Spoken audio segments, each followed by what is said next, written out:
Okay, fantastic. So before I start sharing my screen, I just want to introduce myself. My name is Harvey Kennedy. Harvey Kennedy Pitt, recently married, Still getting used to using my correct name, Harvey Kennedy Pitt. I'm CEO and founder of Black Beetle Health. I'm also a public health practitioner. I'm an educator as well. I'm a scientist, and I'm also a doctoral student at the University of Chester in the Faculty of Health and Social Care. And Samia, would you like to introduce yourself? Hi, everyone. My name is Soumya, and I'm the Health Promotion Coordinator at Black Beetle Health. I am a licensed dentist as well, and a public health practitioner. I'm a doctoral student as well from Maastricht University, Netherlands. And I'm really happy to be here and co-present it with Javi. Fantastic. Okay, so let me just go ahead and share my screen now. That's okay. Just take it back to the beginning here.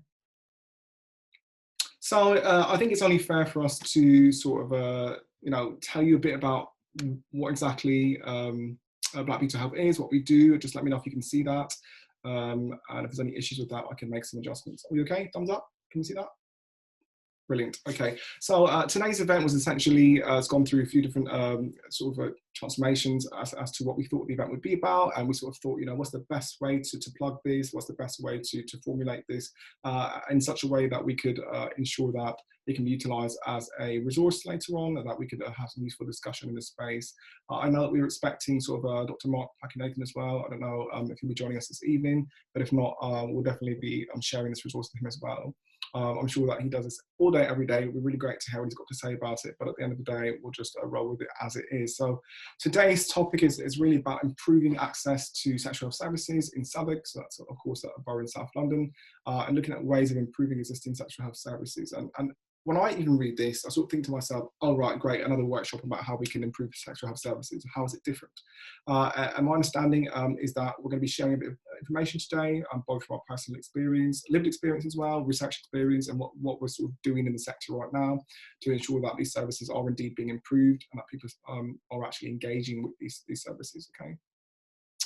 So just advancing to the next slide here. So we know Black Beetle Health is a public health charity. It focuses on serving LGBT communities of colour, really looking at addressing misinformation, educating communities of colour as well, signposting to sort of culturally safe platforms and other services. And of course, empowering other people to become sort of their own decision makers as well, because I think the ability to be empowered and make those decisions is what really makes that difference. And so we just wanted to just emphasise that this is what we're all about. We do cover sort of sexual health, mental health, chronic illnesses and disease, as well as looking at inclusion, particularly around sort of diversity, inclusion, and of course women's health as well, whatever that might mean to those individuals. Okay, we're on Facebook, we're on Instagram, we're on LinkedIn, we're on Twitter as well. So it's really helpful for us to stay in contact in whatever way it works for people. I think it's very helpful to look us up. So let's know what you think of the resources that we're developing. We are also not just one person, such as me and Samia. We're actually quite a small team, but there are other people who have contributed and continue to contribute to the work that we do across our board of trustees, our advisory board, and of course our staff team, who deliver a variety of things across the areas I mentioned previously, and of course all of the operational things as well. Yeah. So our aim is essentially to promote health and well-being and equality for the LGBTQ and BIPOC community to essentially overcome the disparity of health outcomes in the UK. Our vision is to essentially cultivate this diverse and inclusive public health education for all people of color and the LGBTQ plus community that is both accessible and intentional in fighting against racism, stigma, and misinformation that affects their health outcomes. Our mission here is to actively counteract all of these negative visibility that is there surrounding the LGBTQ plus people of color, and shedding light on these key health disparities. In return, we will redefine the standard of healthcare and help-seeking practices within the communities of color. Fantastic. I'll just ask yourself to just mute yourself again for me, please, if you're not on mute currently, just to make sure that we can not get any feedback. please. Okay, so the inspiration sort of behind the work that we do is taken from a video. I'm not going to play it for you today because I want to leave sort of room for discussion, but it was, it's entitled The Problem with Race-Based Medical Practice. And I do always go back to this video because of the nuggets that Dorothy Roberts sort of mentions in her TED Talk here. And I've highlighted a few of them for you on the next slide. And it's looking at race as a social construct rather than something that describes individuals or groups of people. You know, we're taught race. We look at social identity. She refers to genetic identity in comparison to social identity. She speaks about what to do when your box does not exist. If you're looking to fill in some information on a survey or a questionnaire, you don't see a box that quite describes you. What do you then do? We're sort of looking at sort of other areas in this video as well. Again, if you haven't muted yourself, you can just mute yourself. I'm getting a bit of feedback here. It's a bit distracting, so if you don't mind. Oops, that's jumped right to the end. So I'm just going to go all the way back, sorry. Okay. So again, just looking at some of the summary highlights from the video. So thinking about jumping to biological conclusions about people, some examples that she uses are around sort of glomerular filtration rates, so how efficient the kidneys are at actually filtering out sort of the waste products from the body.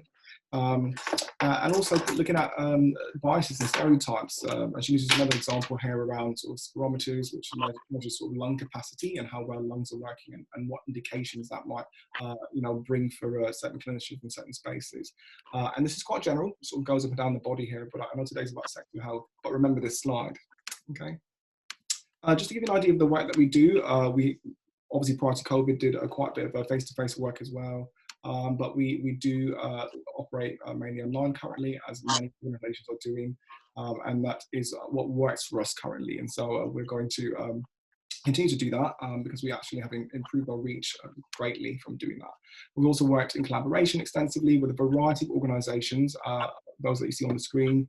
And I think that collaborative working is certainly the way to go. I think we've been doing that today as well.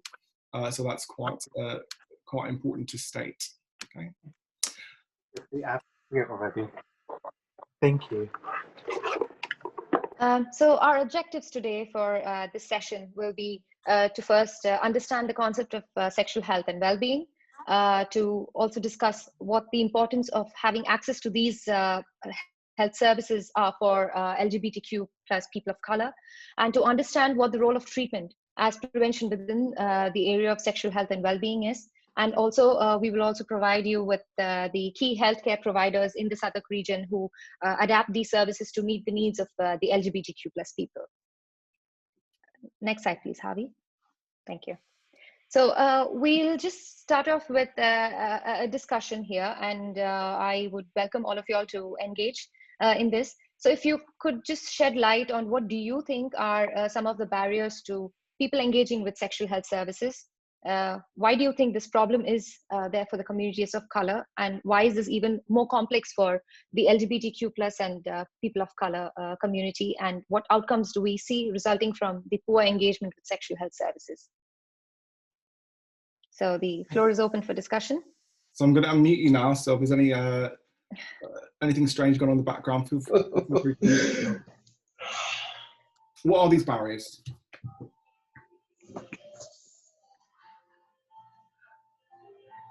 Hi, my name is Neil. Basically, I'm struggling in here because we're so used with the Microsoft Teams. Anyways, I'm representative for the Camberwell Sexual Health Clinic, and basically, there's a lot of issues about this. First and foremost, from the Black community, and also from the Latino communities as well. It's more of the stigma of coming to the clinic.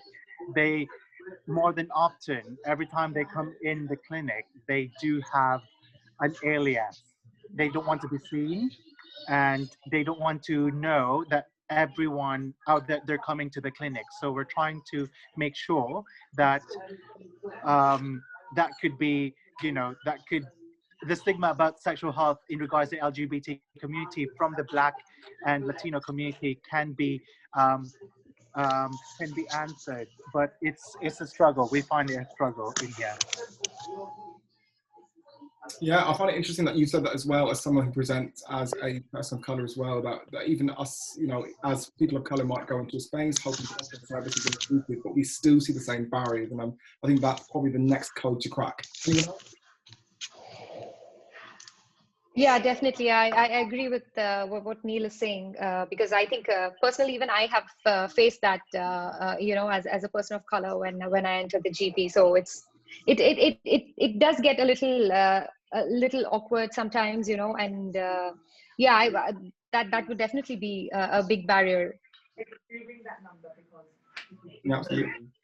Okay, just one more comment. Anyone else? Yeah. Oh, go on. Yeah, sorry, go on. Go on. Yeah.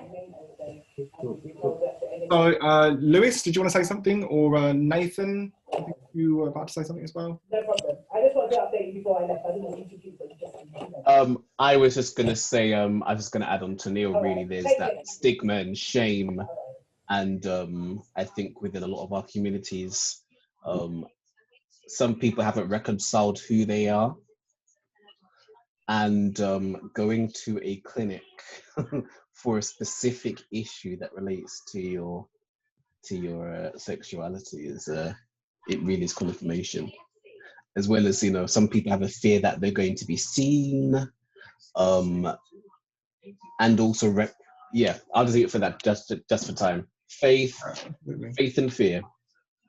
Absolutely, yes. Yeah, thanks for that. Yeah, so the questions about privacy, I think someone's mentioning just Adelaide there. Are you going to see other people that you know? Definitely.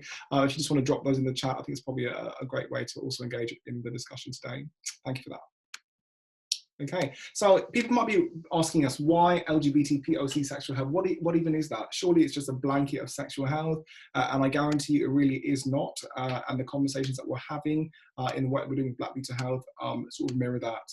And here are some points that we sort of highlight through the work that we do, which is that, frankly, even as a practitioner, if you haven't got the lived experience of that patient, you're going to have your thinking cap on. You're not going to go in there and do things the way that you normally do things with, I guess, the majority of the patients you might see. But again, you have to sort of think about the individual, okay? Of course, we have the Eurocentric model, the medical model that's used, and, you know, there's a sort of a post we did recently called Pink and Healthy, which was a sort of Adelaide picked up and in an event that she did recently in collaboration with BHA for Equality, that talked about this idea of pink and healthy. What's pink and healthy? Okay, when it comes to certain textures and colors of skin, are we going to see things that are pink and healthy? Well, probably not. Okay, I don't blush. I don't know about anyone else who's got my skin complexion, but I certainly do not blush. So what is pink and healthy?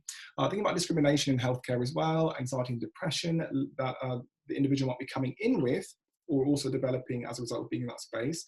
Gatekeeping, many people still don't know what this word really means. It's implied to the word itself, gatekeeping, someone keeping the gate. You're approaching someone maybe on the phone to ask a question, and before you can actually reach a conversation with a clinician or someone else, someone is saying this service is not for you, someone is providing you with some type of barrier that's stopping you from being able to go and progress on to the next step, and that's gatekeeping. That can be detrimental in a variety of ways. So an inability to advocate for yourself, thinking about misdiagnosis as well, and poor health recommendations. So just giving individuals a diagnosis and say, yeah, that's probably what it is. And let's just give you this medication for that, as opposed to really thinking about, what am I seeing? Okay, how am I practicing my clinical practice? And how should I maybe change something? Yeah, I was going to say something. Yeah, so we will be... Lewis? Yeah. Sorry, I was also just going to point out as well, I suppose it's very much like the chicken or the egg, what comes first in terms of like the relationship with mental health and sexual health, because then obviously, you know, I work in mental health, and for example, people with bipolar, one of the common symptoms is hypersexuality. So I've heard of people who have manic episodes and they will sleep with, like, I'm talking about 60 people within a weekend.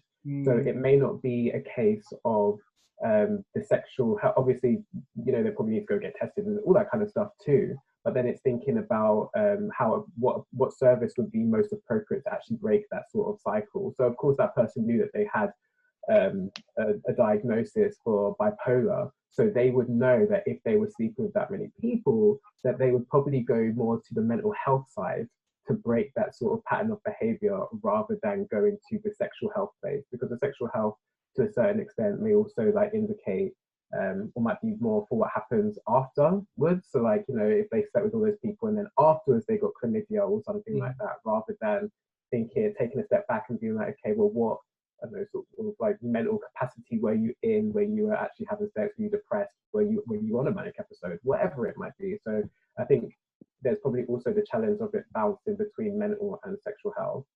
Can I add on to that one? So basically here at the Camberwell Sexual Health Clinic, we have two specialities for nurses. So in terms of mental health patients coming to our doors, they then get a referral to the SHIP team. That's where five of the members of the SHIP team comes in. So basically, there's adult safeguarding and also under 18 safeguarding with mental health issues, and also complex issues in regards, majority of them are like 60 to 80% of the population that we see are from the BAME group. So we are actively treating the chlamydia, gonorrhea, and also all the sexual health issues on that day. But there are what we as a SHIP team are doing is that we also signpost people to mental health facilities, or even do talk therapy on our assessment. It's a heavy case, but we are we're really dealing with this one, and hopefully that's really good that we're having this discussion, so that people conversations like this right now, or like virtual conference like this right now, that people would know that there are SHIP nurses that are dealing with this, and it's not just like we're just helping with them or treating them and off they go, but we're also assessing, and we're also making sure that the manic phase would be acted upon, SLAM would be contacted, mental health issues will be contacted, learning disability are being signposted as well. Absolutely, that's a really important point to note. And it's interesting that you mentioned BAME as a group, because I think in some of the other work we do, we really try and break that down into the different groups that are represented within that group. And I think that's also highlighted in the study that Sam is going to take us into now. Yeah, so in July of 2017, the Government Equalities Office, they launched a nationwide study to a survey to understand the lived experiences of the LGBTQ plus people in the UK. So this definitely provided a national perspective, but the network also wanted to investigate issues at a local level. So there were a few community-led reports that explored the lived experience of LGBTQ plus people within a local authority area. So to develop this current understanding of the needs of the LGBTQ plus community in the borough, the Southwark LGBTQ plus community consultation was launched. And the main aims of this project were to, next slide please, Harvey, thank you, were to develop better relationships with organizations that provide the service or for any support for the LGBTQ plus people. And also to highlight the impact and the extent of the inequalities that are faced by these people in Southwark, and to gain intelligence on the health and social care needs of these people in Southwark, and also to include the local residents. And that is why this is a community-based participatory research. Now, this survey was essentially aimed at people who self-identified as lesbian, gay, bisexual, queer, men who have sex with men, or of any sexual orientation other than heterosexual, trans, or intersex. And they also focused on the age group of 16 and above, and they had to live, work, socialize, or have any other significant connection in Southwark. So these were the inclusion criteria for this. Now, given the importance of considering the diversity and the intersecting personal identities within this community, personal characteristics, the information on personal characteristics were also collected. Next slide, please, Harvey. Thank you. So so this is what I was explaining about the number of people who took part in the survey, and 79% of them, they identified as gay or lesbian, 11% as bisexual, and 8% as queer, pansexual, or panromantic. 90% of the respondents identified as cisgender, and 9% stated that their gender identity was different to the one assigned to them at birth. And all the respondents who lived there, when 89% worked, were 30%, and who socialized there were 40%.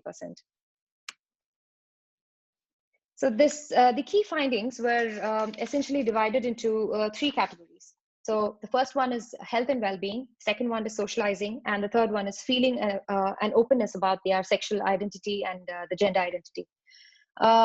So when we look at health and well-being, you see the majority of the people, they stated that there should be an LGBTQ plus specific service.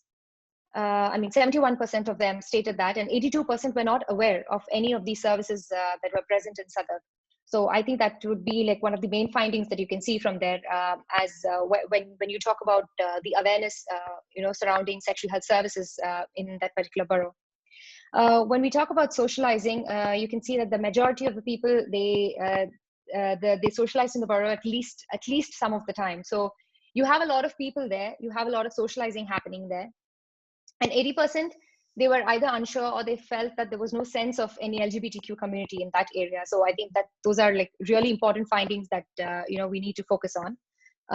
And the next one was the feelings and openness about sexuality and the gender identity. You see, majority, 80% of them agreed that they would not change their sexual orientation if they could.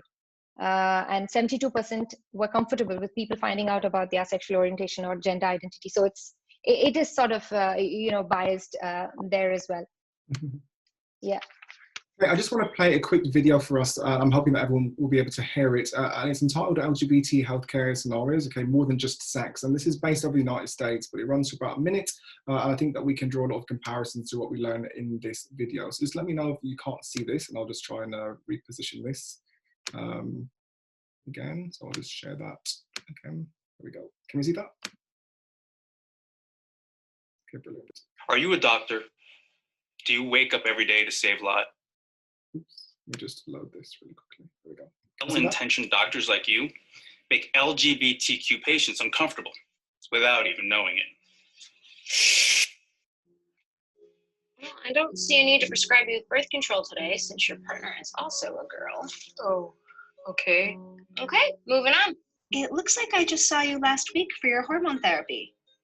It's too soon for your next treatment. I just think I have strep throat. Oh, so what is your sexual history? Well, I'm currently having sex with both males and females. Oh, so you're bisexual. Well, How does your boyfriend feel about that? Okay, so let's get these forms taken care of. Charlotte, 15, female. actually, I go by Charles, and I'm non-binary. Yes, but your medical form indicates that you're a female, and it'll be easier to address you in line with your gender markers for medical reasons. I see on your forms that you're homosexual. Would you like to schedule an HIV test? Gay males are at a higher risk for HIV than heterosexuals. I'm not sexually active. Side effects of judgment, assumptions, and labeling in doctor-patient relationships may include shame, depression, lack of trust in doctors, gender dysphoria, and a lowered quality of life and care. We're doctors, and we know medicine, but we have to know our patients too. Trust and respect are as necessary as the right diagnosis.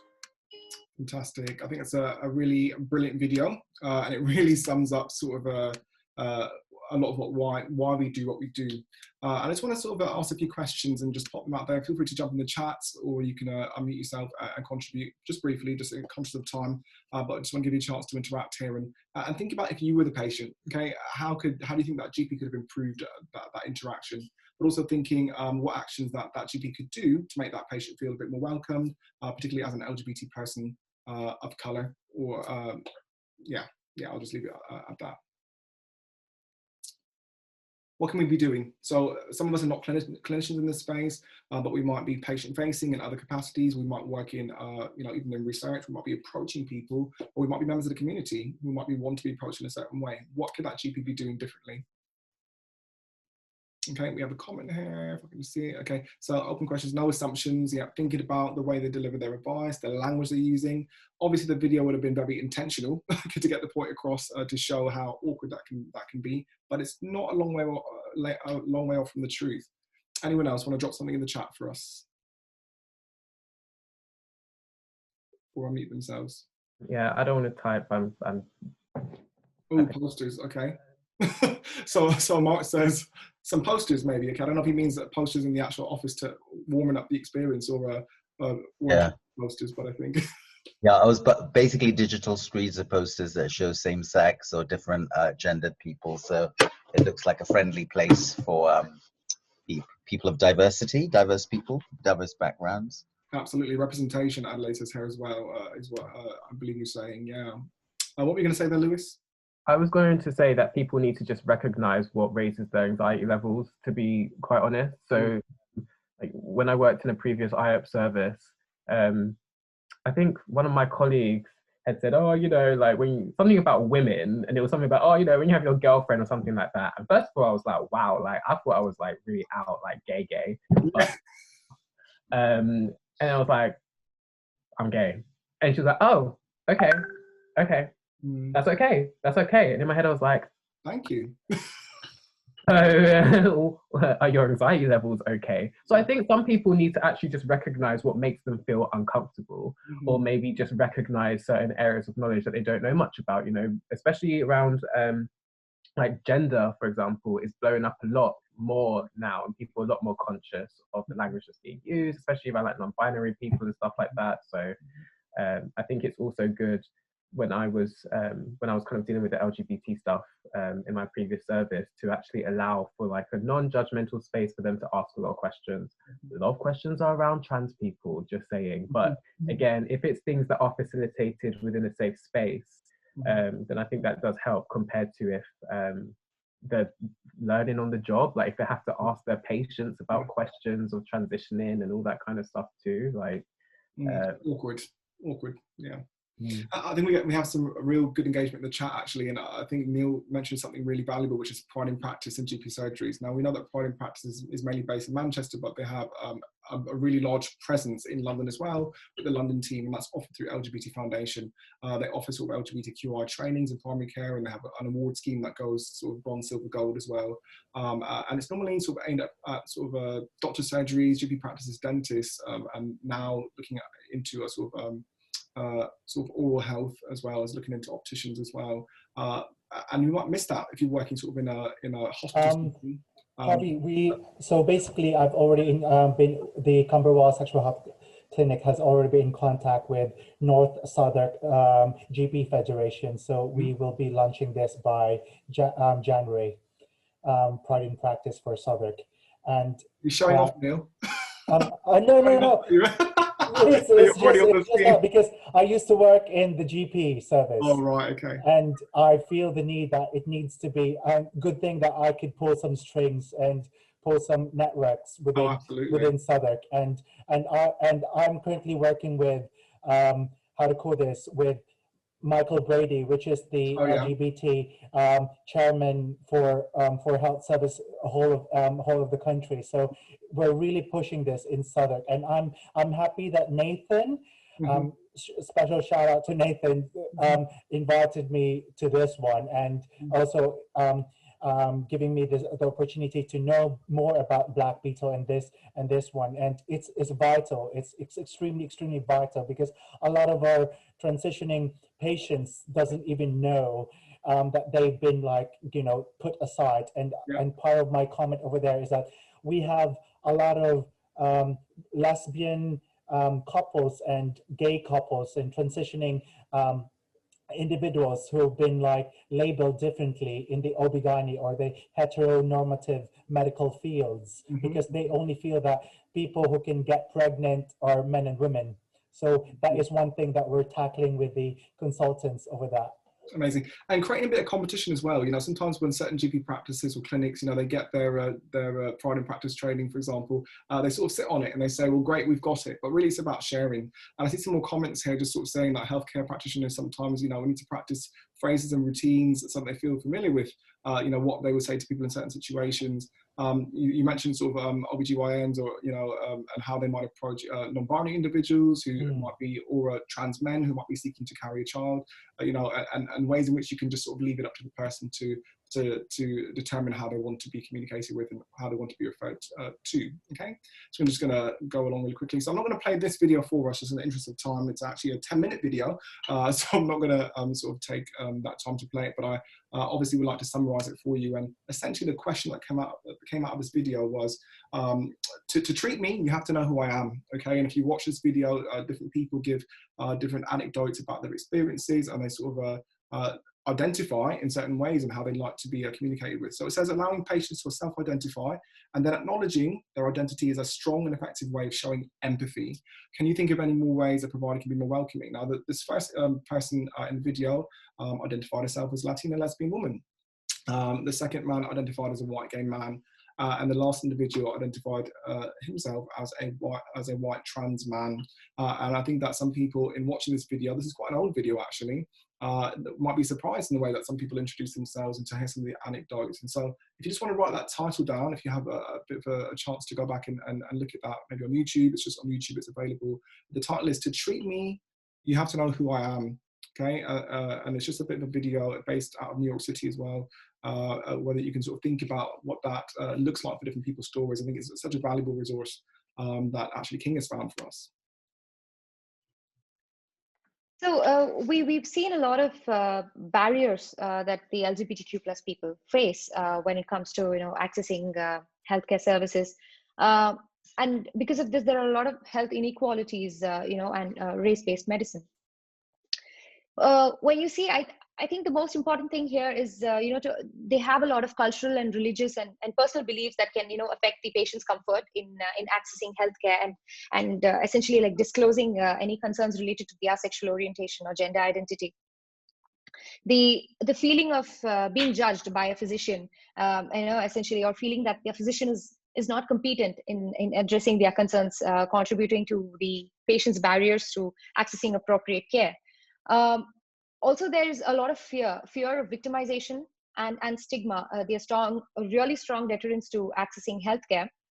And that could be a combination of past experiences with the healthcare services, like, untimely death of a loved one or a family member that could prevent them, from accessing a particular healthcare. And the negative attitude towards a patient. I mean, personal experience, I have faced that here at the GP. Because of the color of my skin, there was automatic assumption, there was automatic judgment that, oh, okay, this is the problem with her. So that could also, and I've not stepped at that GP, till now. So it's been more than a year. So I think that's like prevented me now from accessing healthcare. And also I feel there is also an unclear ethical and legal guidelines that are provided, for the healthcare providers for how to manage LGBTQ plus people with special needs.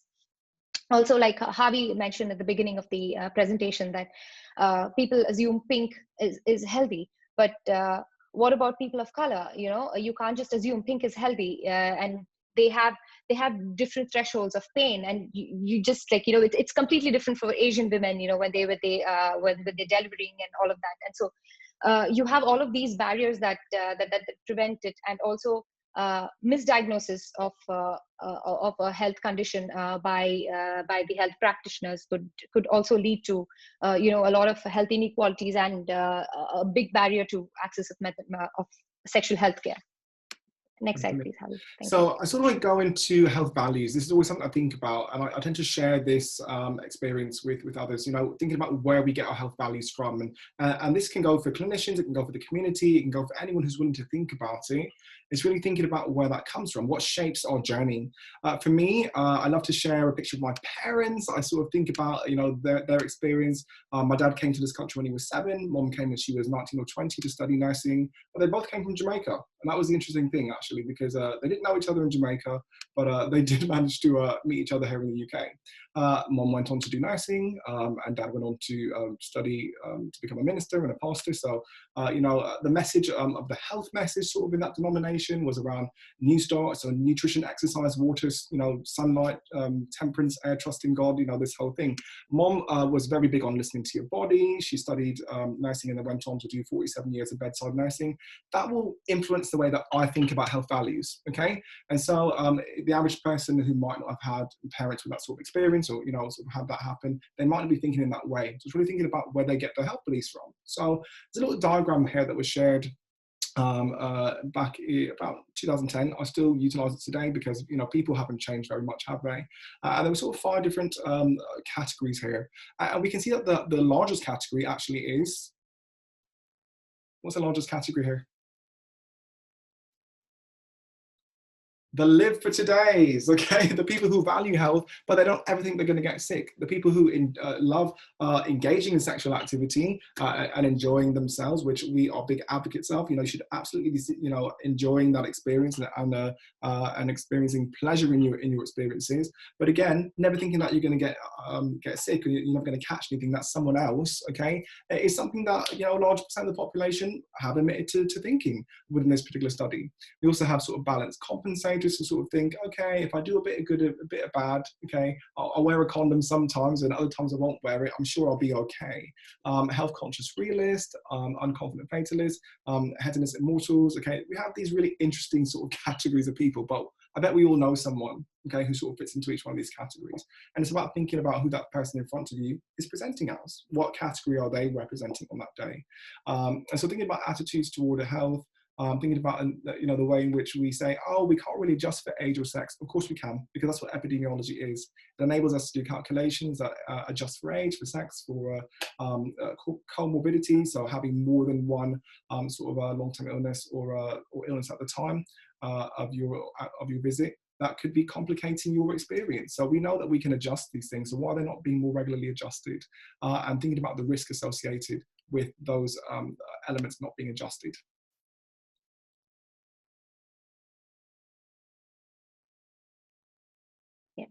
So health advocacy is really very important in accessing healthcare.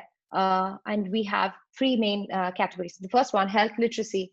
So basically, health literacy is the degree to which an individual has the capacity to obtain, process, and understand the basic health information and services that's needed to make appropriate health decisions. So why this is important is because we need the patient to take control of their own well-being by making smart healthcare choices and gaining the information that they need to advocate for themselves in a medical setting.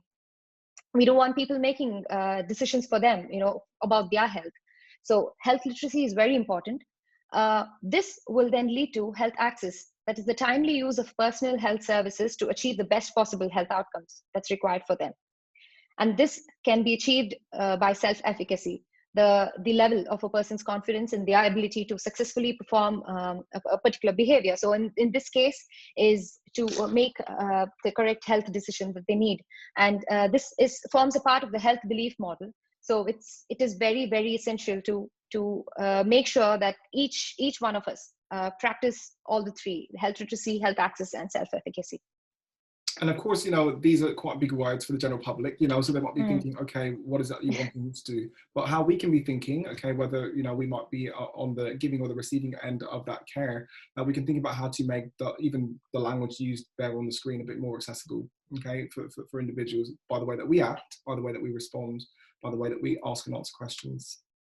Okay, so I want to talk a bit about these barriers and ask you a question as well. There's a bit of a study done in 2018 that spoke about self-efficacy, and they were using sort of HPV or human papillomavirus that causes warts and things like that, okay, and can be linked to things like cervical cancers, for example, in individuals who have a womb.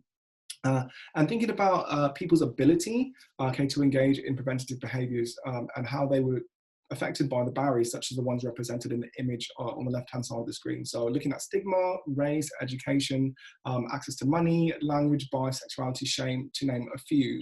And so my question to you in the chat or in person are, what are some of those barriers that you think LGBTQ sexual health access services sorry, what are some of the barriers that you feel exist for LGBTQ individuals trying to access services in Southwark specifically? And I want to sort of hear from those who are local. You can be in West London as well, that's perfectly fine. But I want to really hear again about some of the access issues. I know Neil has shared some already. Maybe Mark, you want to add some? I know that Mark did quite an amazing job on his podcast he did with Black Boy Joy. That was quite interesting. I listened to that recently. I thought it was quite amazing. If you want to give us a couple of examples of things that you're seeing in your practice within sexual health as well, Mark, that'd be really great. Thank you, Neil. Neil is leaving now, by the way. Shall I kick off? I think, yeah, you know, like Thanks, Mark, HPV is a really good example because it's something that basically initially only girls were vaccinated against. So which means that if you're a boy having sex potentially with another boy or in the near future, that you weren't protected. And it took about nearly 10 years before the government moved to vaccinate boys, and boys are now vaccinated. And that's why there's a catch-up policy for men who have sex with men. And if you look at anal cancers in gay men, they're actually higher than in the risk of cervical cancer in women. But because the population of gay men is small, you know, it wasn't thought to be of public health importance, but for that community, it was important. So I think we've caught up now, but there's still a lot of catch up to go. Also, if you look at women who have sex with women, there's a lot of misunderstanding about the cervical smear cytology campaign and cervical smears, and we know the uptake in lesbians is lower than in heterosexual women because of assumptions that if you're gay, female and gay, you don't need a smear, which isn't the case because lesbians get STIs too, so and HPV. So so I think around knowledge, but also empowering community, but also recognizing that structurally you're disadvantaged because if you're a minority population, your absolute numbers of deaths or illness is relatively low, and therefore even if all of you die, it's only 3 to 4% of the population, you know. So it's sort of it doesn't attract as much public health discourse, and I think, and that's why it's really important to have community voices and community activism and to hold health organizations to account. And that's why we need community to tell, you know, to tell large hospitals, GP centers, if certain communities are not getting the services they need, because everything we do, I mean, I've always worked in large organizations. Everything is basically seen through the lens of the majority of public health rather than minority communities or populations. So I think it's important for those minority populations to be involved, to hold organizations and institutions to account, because it's your tax money as well. Yeah. So, and you know, you work hard and pay tax, so you deserve to have good healthcare. And it's important that you know, doctors, nurses, whoever that deliver healthcare are trained, are culturally competent to manage a range of diversities, and sexual minority and gender minority diversities should be included along with race. I think the issue of racism has been coming up as well, even in our own department. You know, race-based testing for certain infections like trichomonas were practiced, which we've all abolished. And you know, we look at symptoms and risk rather than the color of your skin.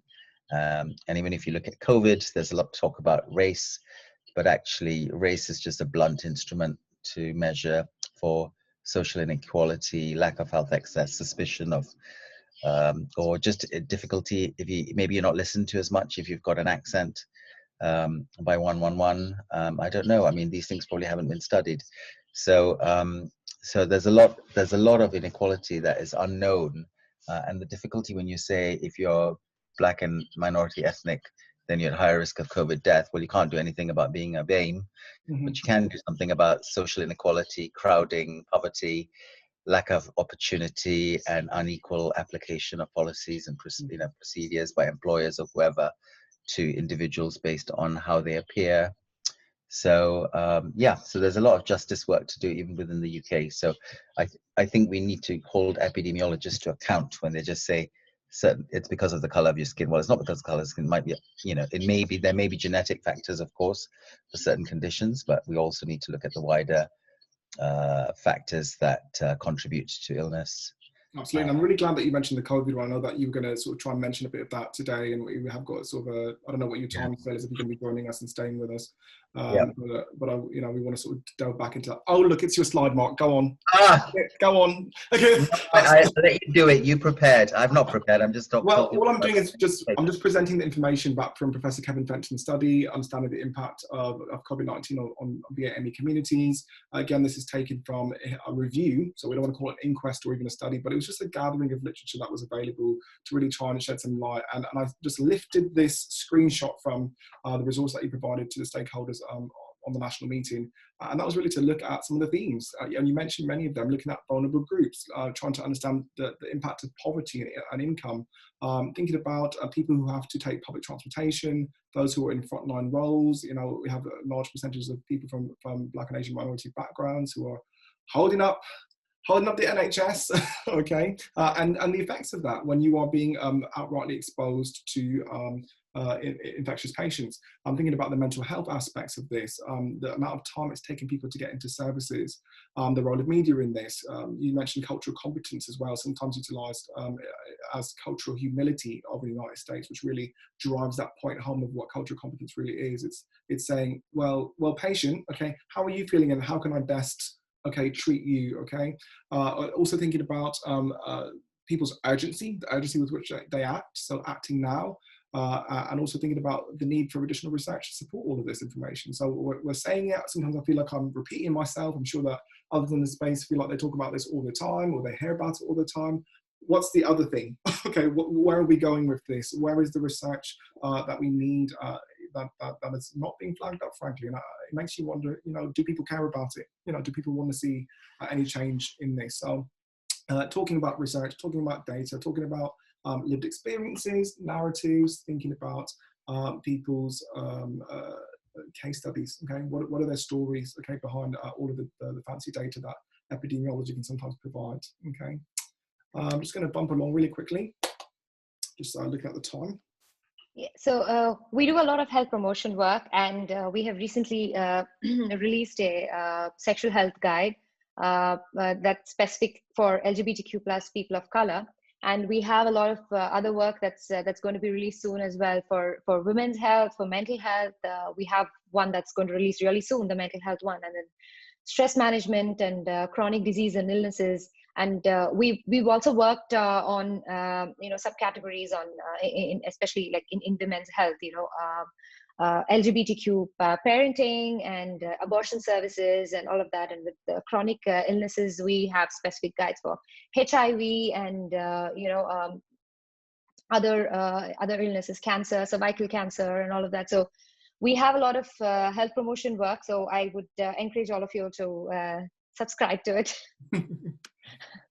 I just want to touch really briefly on some information that another colleague of mine sort of gathered together, Philippa and the team, and just highlight two statements from this. The fact that, frankly, there were 200 to 500 trans people in the UK. Okay, if you're not shocked about that, well, maybe it's just me. I was shocked to see that that was the number that the UK census reported as recently as 2017-18. Philippa can correct me on that one if it's not the right year, but yes, it definitely shocked me. And thinking about 22 to sort of 23% of individuals who identify as trans and non-binary reported some type of discrimination when trying to, you know, access services. And that's probably, yes, it's mental health in this particular instance, but you know, do we need to go into sexual health? You know, Dr. Kate Nambia does loads of work around this at the you know, in the clinical work that she does down in Brighton. I think I'll really encourage you to go and check out some of the work that Dr. Kate Nambia is doing around trans health, within sexual health specifically, but also the wider determinants. I think I'm hoping if someone's going to drop me a bit of a link here, but no. Okay, so yeah, so it definitely screams the importance of focusing on supporting trans individuals. I have a bit of a little video here. I hope I can share it with you. It's only a minute long, but it's you'll see why I've selected this one. And we're just wrapping up very, very nicely. And we're staying to time, which I always appreciate. So I'm going to share this video by Speak Out. Let me just double check that. Let's double check this. Can we see this? No, we can't see that. Let me just share this again. Probably as a personal experience as a Black same-gender loving man, growing up in the 1980s and being a teenager and sexually active, there was no way to get around HIV. HIV was all over the news. People were scared, people were dying. So I think for me, it was one of those things on a personal level, I started to realize like, hey, I could be at risk for this thing. What we're seeing right now with PrEP and treatment as prevention is nothing short of phenomenal. I think where we have a lot more work to do is with the social structure and looking at a lot of the systemic inequalities that we're seeing. What I want to remind you guys is that the most important activism is going to be for yourself. Go out, speak for Black Lives Matter, go out, march for same-sex rights, and go politic for the advocacy and fair treatment of our transgender and gender non-conforming youth. Go and get the sexual health you deserve. Be empowered. Be strong and be fierce. Take charge of your sexual health, because even though the world tells you the opposite, you're worth it. I think that's such a powerful video. I don't know if anyone else thinks that's powerful, but I personally think that's such a powerful video. Sometimes you need sort of reminding almost that, we do have some to some degree to take up some more space, okay? We need to encourage individuals who identify as LGBTQC to take up space. Go and take up space. Demand what is required. And right on time, I can see Adelaide's dropped us a link there, sort of supporting the gender identity sort of and census records that I referred to earlier on. Adelaide to the rescue every time. Fantastic. Thanks, Adelaide. Appreciate that. So what can we do? We've spoken about a lot of health inequalities and in race-based medicine. So as LGBTQ plus representatives, people of color representatives, what can we do? We need to read for empowerment. And like the quote that reads, if you want to hide something from Black and brown people, hide it in a book. So this old saying is a big misconception that people of color do not read, and they do not encourage reading in Asian communities. But this, I think, could also be a saying that was given because they were just scared that we would be empowered to make our own decisions and to come out stronger. So I think they were intimidated by us, So so we need to read for empowerment. We need to also take time to examine the benefits. Like I mentioned earlier, the health literacy and self-efficacy. We need to do that. We need to examine the benefits. We need to examine the risks and make informed decision.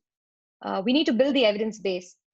Evidence-based research, I feel, is overlooked. It is very, very important in order, again, to make informed decision.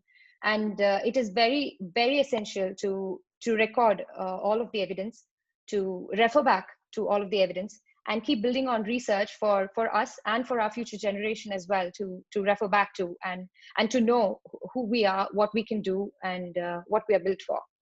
And last but not the least, just like Mahatma Gandhi said, be the change you wish to see in the world. Nice one, Salmi. I like that. Nice plug. Something I want to talk about really briefly is thinking about key messaging. Okay, it shocks me every time that I mention you because you, whether in my practice or when I'm in the community, that people have never heard of you because you. And really, it's a global message. And we did a bit of a post on this and a bit of a mini campaign about this some time ago. And I think it's probably time for another campaign around this. Really, but thinking about the concept of you equals you, or undetectable equals untransmittable, and referring to sort of HIV. And thinking that as long as people are on actually treatment, they're on effective treatment, there's no reason why people should be afraid to either engage with them sexually, or also to for people who are living with HIV, who have an undetectable viral load, to feel like they can't go out and socialise as they have the right to do. So it's about thinking about pushing messages like this. Prepster actually done a video as well, all about I Want PrEP Now, trying to get our communities talking about PrEP. We recognise that in the PrEP Impact trial, actually quite a few people were overlooked. So I'm actually going to just play a bit of this video for you. I'm not going to play the whole thing, but I think it's quite an interesting approach to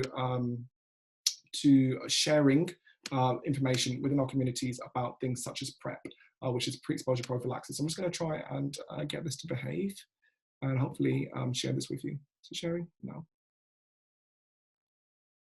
Okay, can we see that?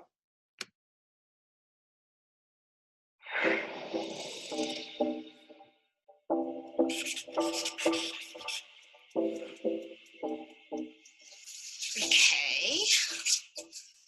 So what can I do for you, hon? Just to shape up today. I need to look on point for tonight. Oh, what's the occasion? I've got a date. I've got a date. Another one. Another one? My D! Yes, bro! Check you out. So, what's he like? Can't be as bad as the last one. Nah, this one's definitely on my wavelength. This is going to sound mad cheesy, yeah? Bring flowers. Flowers? Yeah. Really? On a first date? Why not? Nah, that's too much, man. See tonight, yeah? You gonna? You know. Have sex? We'll see in it. What? But you know what? Afterwards, I do worry sometimes. It's just so much out there these days. HIV hasn't gone away, you know? Oh, have you ladies heard of, What's it called? PrEP? PrEP. It's a pill. It prevents HIV infection. Okay, but isn't HIV more of an issue for gay guys though? You know, late HIV diagnosis is a huge issue with straight people. Yeah, anyone that's having sex is at risk. Exactly. And the Black community are disproportionately affected. Seriously? Yeah. I work in a clinic. Ah, okay, so when was the last time you both got tested?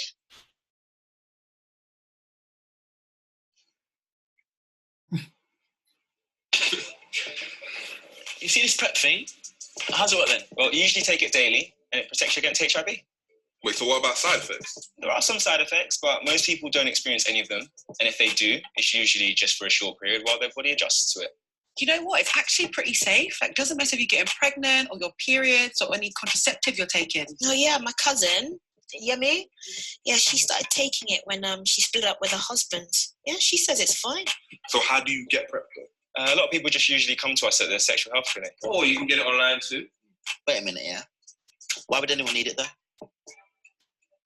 Just wear condoms old fashioned, mate, you know? Oh, gosh. You trying to tell me you wear a condom every single time? And what if the condom breaks?